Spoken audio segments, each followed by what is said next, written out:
Go. So as you know, David Blaine spent a week underwater, then held his breath for over 7 minutes. Rescued when he began to show signs of distress. And we also have pictures of David being checked in to the hospital immediately after what he went through. And he's joining us now for his first interview since what was really a remarkable spectacle and a remarkable week that he spent there just outside Lincoln Center. I'm curious after this, because 7 minutes and 8 seconds, and then you're actually in the water for longer than that. Another 20 seconds divers after were that. holding your nose. That's quite a feat by itself.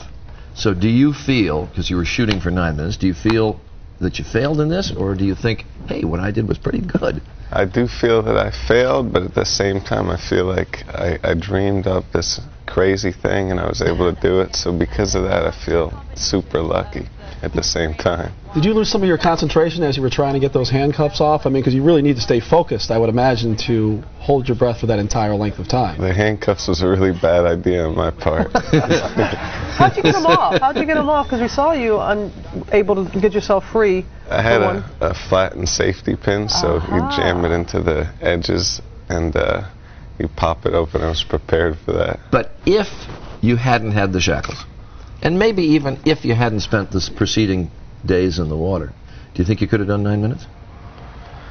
Right before the stunt was about to take place, I knew in my heart that I wasn't going to be able to do it, but I figured I'd give it my best shot. So when did you know you were in trouble? Because when we're looking at the video and you're giving signs along the way saying you're okay, when did you know that this isn't going to happen? The day of the stunt, I had a bad feeling about it all. That day I was kind of thrown off and I wasn't feeling very good, but I figured I would just put on the best try that I could and give it my all. So I was asking you about your hands earlier, and I still can't believe that skin can take that kind of water for that length of time, so I wanted to see how they recovered pretty. Your skin is. Yeah, we have up on the screen what they looked like underwater. Now hold them up. Let's see what they look like just after. Well, just after. That's not bad. That's amazing. Yeah, I thought it would do if you. How are your feet? Are you able to walk? Well, we saw you walk out, but you have pain in your feet? Ironically, the feet and the hands recovered the quickest. The thing that hurts the most is all of the muscles have really sharp shooting pain, so it's difficult to move around. Because they atrophy in the water?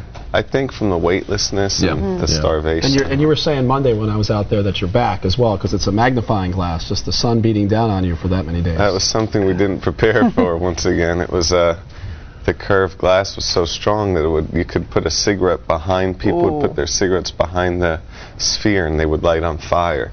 So what was happening was inside of the sphere it was doing the same thing. So the sun was magnifying and just burning. Ouch. So my skin has blisters and rashes all over it, and the skin's really, all the oil's gone, so it feels really strange. Would you do it again? No, not that one. That's it, boy. We've done that one. All right, David. Response. It's always good to have you with us, Glad and it was you're well. fun to be down there with you for the week. All the best to you. Thank you. Thank you.